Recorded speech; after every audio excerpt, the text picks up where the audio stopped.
काल अंबरनाथमध्ये झालेला प्रकार तो फार निंदनीय आहे। ह्याच्यावर सगळ्या महिला ज्या NGOज वगैरे आहेत त्यांनी आवाज उठवला पाहिजे।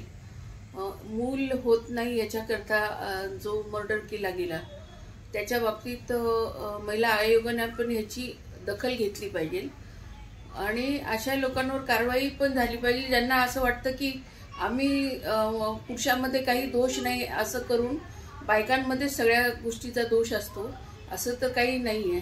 त्यांनी आपल्या स्वतःकडे पण बघितलं पाहिजे की आपल्यामध्ये काय कमी आहे की नाही।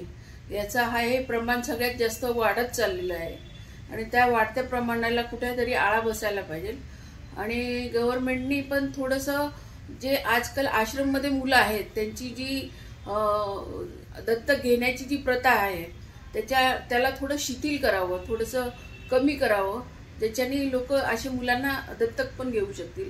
हा एक उपाय होऊ शकतो त्याच्यात। हे मी एक सामाजिक संस्था म्हणून आपल्याकडे एक प्रस्ताव ठेवते।